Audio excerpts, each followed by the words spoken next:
introduction à Python très succincte pour pouvoir parler de Django, le grand Django. Alors, dans cette salle, en fait, on va essayer de voir un petit peu la compréhension du base de langage de programmation Python, puisque Django fonctionne avec Python, ok? Et voir un petit peu les idées et qu'est-ce que ça peut nous apporter, nous, en tant que hackers. Donc, on verra les variables, les boucles, les fonctions, les structures de données, les bibliothèques et les dossiers. Ok? Donc, il y a une bonne partie, vous avez déjà vu la théorie dans le CDF. Si vous avez regardé ma précédente vidéo, je vous conseille fortement de lire au calme les quelques notions qui sont exposées de la tâche 1 à la tâche 11. Ok? Mais le but, c'est de comprendre, ok? Si vous ne comprenez pas, ça risque d'être un petit peu compliqué. Et il y a des gens qui vont comprendre ça en un mois. Il y a des gens qui vont comprendre toute la théorie. Au niveau de la programmation orientée objet, il leur faudra peut-être 3 mois, d'autres 6 mois, d'autres un an, peu importe. Essayez de faire 20 minutes, 1 heure tous les jours et vous verrez que vous allez progresser. Et surtout, comme je vous ai dit, contrairement au hacking, je pense vraiment que là, il faut mettre les mains à la pâte. Ok? Et encore, je pense que le hacking, si vous voulez être bon en offensif ou en défensif, eh ben c'est pareil, il faut mettre les mains à la pâte. Il n'y a pas de secret en fait, hein. C'est pas uniquement regarder des vidéos sur YouTube qui vont vous apprendre les choses et vous allez devenir bon. Il faut mettre en pratique et acquérir de la dextérité. Et bah, le seul moyen d'acquérir de la dextérité, moi je vois que ça, en tout cas moi je ne connais que ça, c'est passer à la pratique. Ok? C'est faire comprendre. Donc, qu'est-ce qu'on va voir? On va voir que, on a pas mal de choses avec notre ami Django. On avait vu les bases de notre ami Python. On va se resservir de ces mêmes bases pour essayer de comprendre le fonctionnement tout simplement de notre ami Django. Donc, si je dois expliquer très succinctement, pardon, Python, bah, ça peut être très utile en fait pour les testeurs d'intrusion. Ok, si vous faites du pen testing, ça va permettre de comprendre les outils que vous utilisez. Il y a beaucoup d'outils qui sont codés en Python, ok, et plein de frameworks qui utilisent le Python. Et là, on va voir un des meilleurs frameworks. Donc Django, c'est quoi? C'est un framework, c'est un cadre de travail pour notre ami Python, ok? Donc, ça va permettre quoi? Bah, ça va permettre un framework web Python de haut niveau qui permet le développement rapide en fait de sites web sécurisés et que vous pouvez maintenir. Ok? Donc, si vous avez envie de développer votre propre site web ou des applications web en quelques heures, facilement, vous pouvez le faire chez vous. Vous n'avez pas besoin de dépenser des milliards. Vous pouvez héberger le serveur chez vous. Vous pouvez tout faire chez vous. Ok?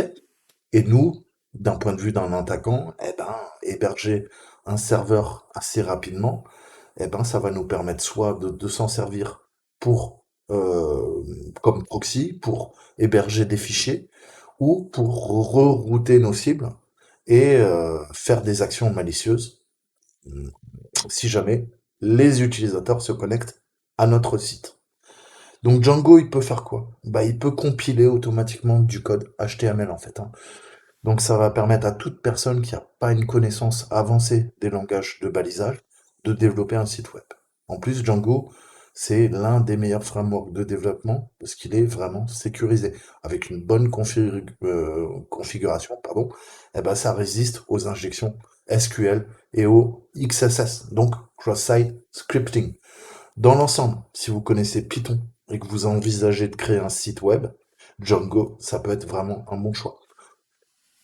Donc, en ce qui concerne, en tant que pen tester, il est important de comprendre la structure de base des sites web qui sont fournis avec Django, alimentés par Django, j'ai envie de dire, afin de pouvoir éventuellement détecter des failles et des faiblesses et des erreurs qu'un développeur pourrait commettre. Donc, on va voir la prise en main, on va voir également comment créer un site web et on fera un petit CTF. Alors encore une fois, je n'ai pas la prétention, vous le savez, de vous expliquer ça en quelques minutes, voire en 1 heure.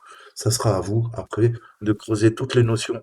On va faire que survoler, malheureusement, pour comprendre en gros quel est l'intérêt et bah, ça pourra vous servir pas qu'en test d'intrusion. Si vous voulez, je vous dis, faire votre propre site avec Django, ça sera possible. Donc, maintenant qu'on a vu Django,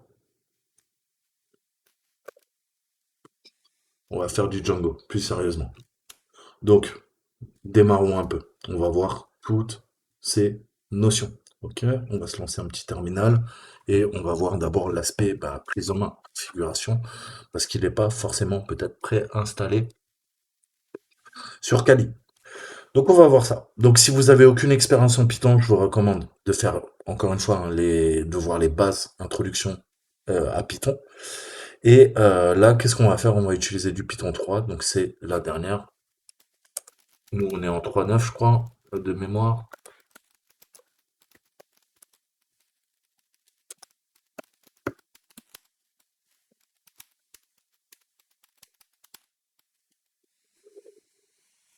On est en 2.7.9. C'est pour ça que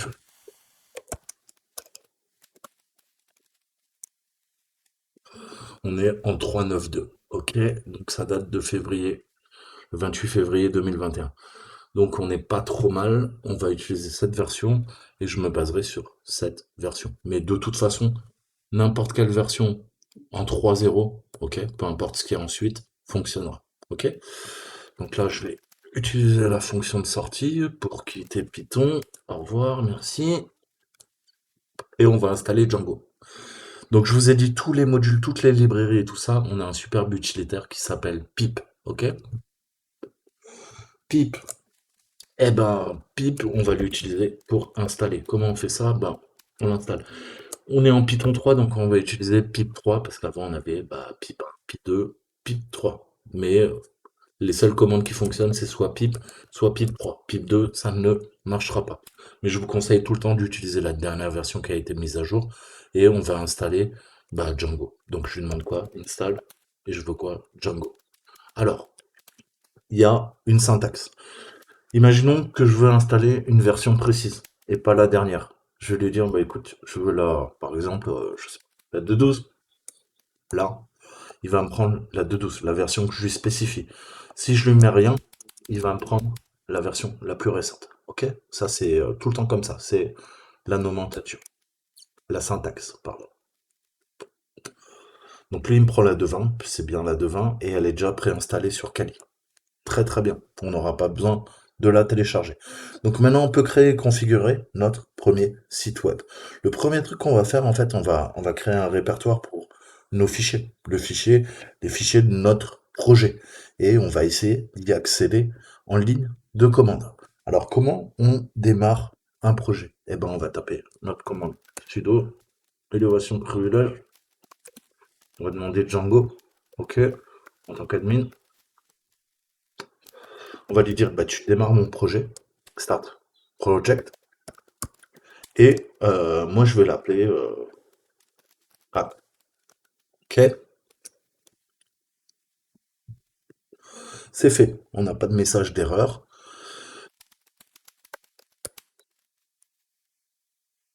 Ouais, je pense que ça va mieux.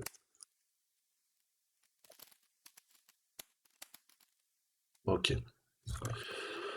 Donc, on va aller, je vais dans mon hack et on va vérifier que on a bien euh, manage qui est installé. Donc, sudo pip 3 install manage. Ok. Si c'est pas le cas, ça l'installera chez vous. Et maintenant, bah, on va pouvoir, on a notre manage.py, on va pouvoir faire ça proprement. On va lui dire sudo python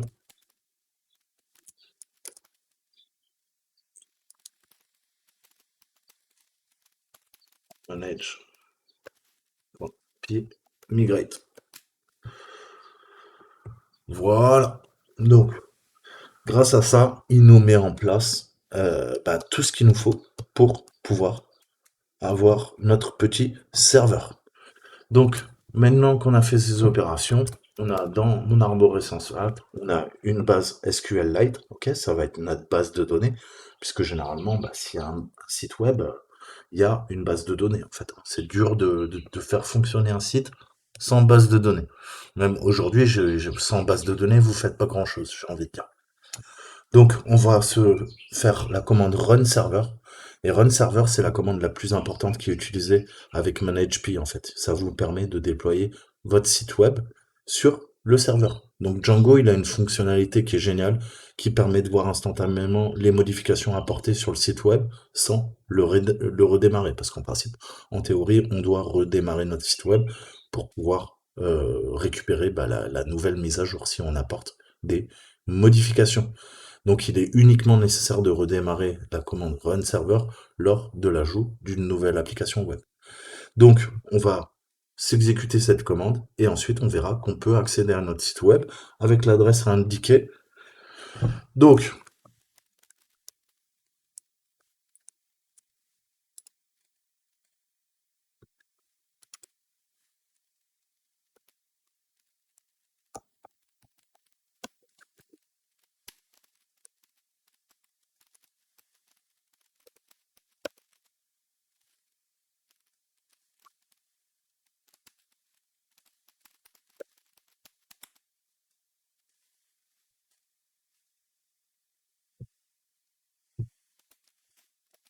donc on va se le lancer.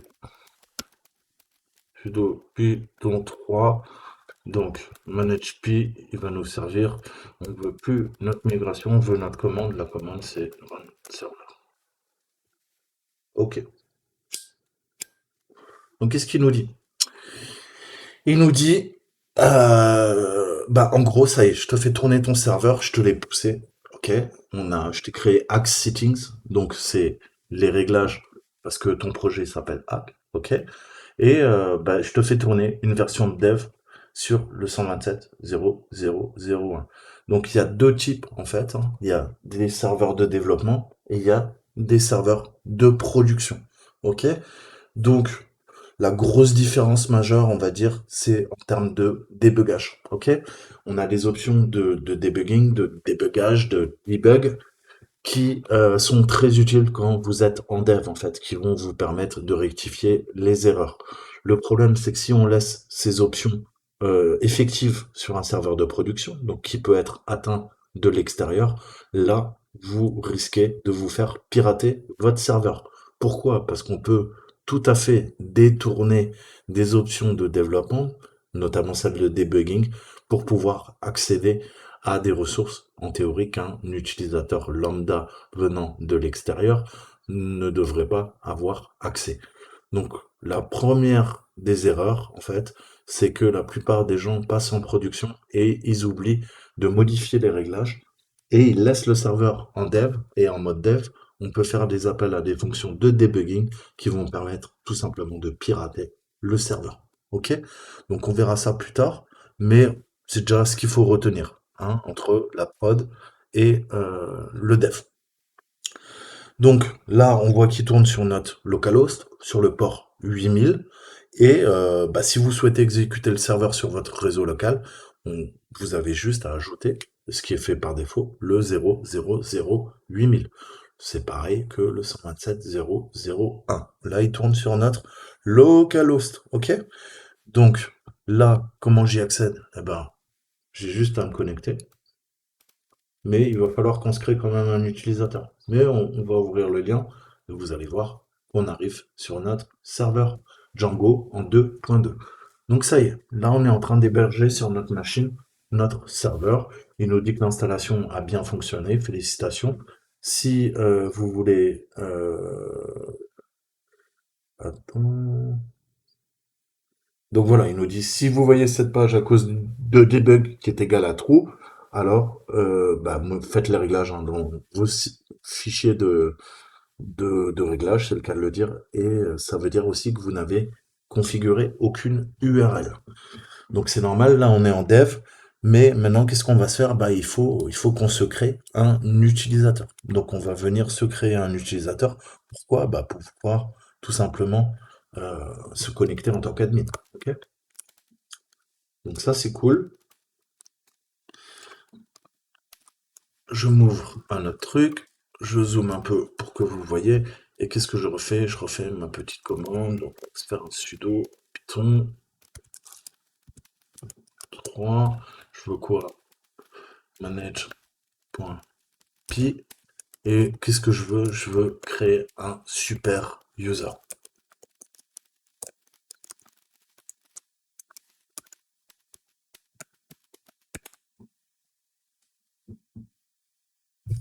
Ouais.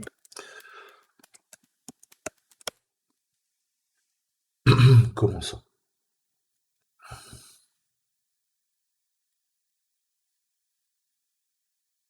Creates. Non, c'est create. Ah oui, j'ai oublié le. Donc, live long to use root. Ok. Bah, moi, je vais l'appeler admin. Ok. Email adresse.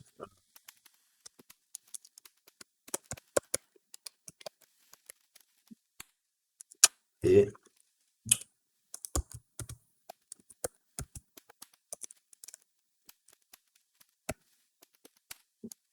super. Donc là, on vient de créer un compte admin, hein, super user, root, appelez-le comme vous voulez, vous pouvez l'appeler comme vous voulez, vous pouvez mettre l'adresse email que vous voulez, vous mettez le password que vous voulez. On voit que l'opération, ok, a bien fonctionné. Maintenant, bah, il faut qu'on se connecte en tant qu'admin. Comment on fait ça? Bah, tout simplement, comme n'importe quel serveur web, maintenant vous le savez, on en a attaqué pas mal ces derniers temps, eh ben, je peux aller dans admin, ok? Et si je vais dans admin, bah, j'ai admin, ok? Et là, je vais rentrer le mot de passe que je viens de définir. Et j'arrive sur la page d'administration. Il nous dit bienvenue l'administrateur. Donc, à partir de là, on va pouvoir créer des groupes, on va pouvoir créer des utilisateurs. On va pouvoir voir notre site. Ok, pour l'instant, on n'a rien mis, c'est normal. Je vais pouvoir changer le mot de passe hein, si j'en ai besoin, etc., etc.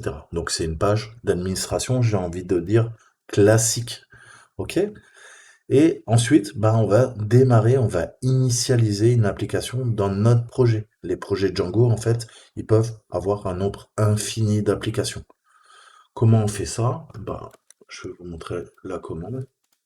La commande serait sudo python 3. J'utilise tout le temps manage qui nous permet de gérer, comme son nom l'indique. Et là, cette fois-ci, eh ben, je vais lui dire, bah écoute, tu fais start app, tu me démarres l'application, et l'application, elle va s'appeler Toto le hacker. Ok? C'est un exemple, vous l'avez compris. Donc, il y a vraiment ces étapes de façon séquentielle à suivre. Et vous voyez que, en quoi, allez, là, je prends le temps avec vous, mais j'aurais pu le faire en 2 minutes. Ok? J'ai un serveur web.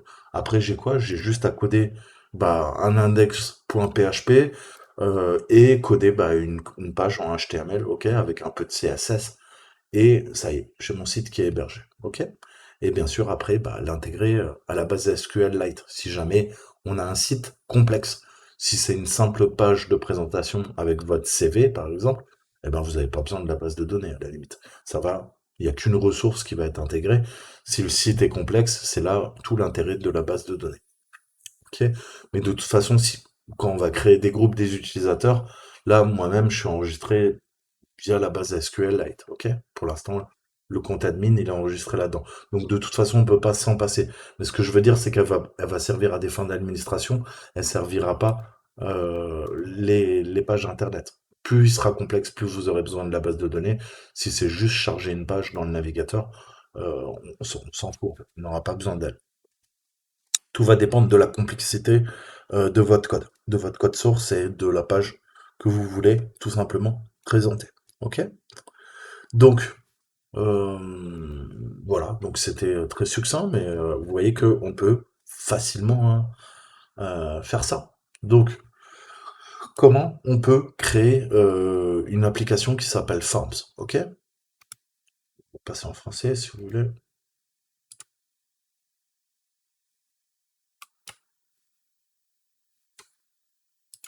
Tu veux traduire, tu veux pas traduire? Donc, bah, je vais faire du Python 3. Je vais appeler manage.py. Je vais dire, tu démarres mon application, Start App, et l'application qui s'appelle Forms. Donc, comment on peut diriger notre projet vers un réseau local? Donc, en partant du principe, je suppose que le projet s'appelle Forms, je suppose.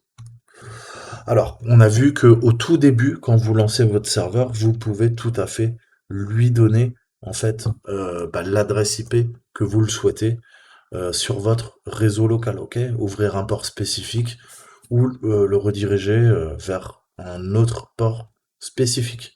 Et ben là, on peut faire ça aussi également, c'est pas un problème. On va utiliser la commande qu'on a vue run server.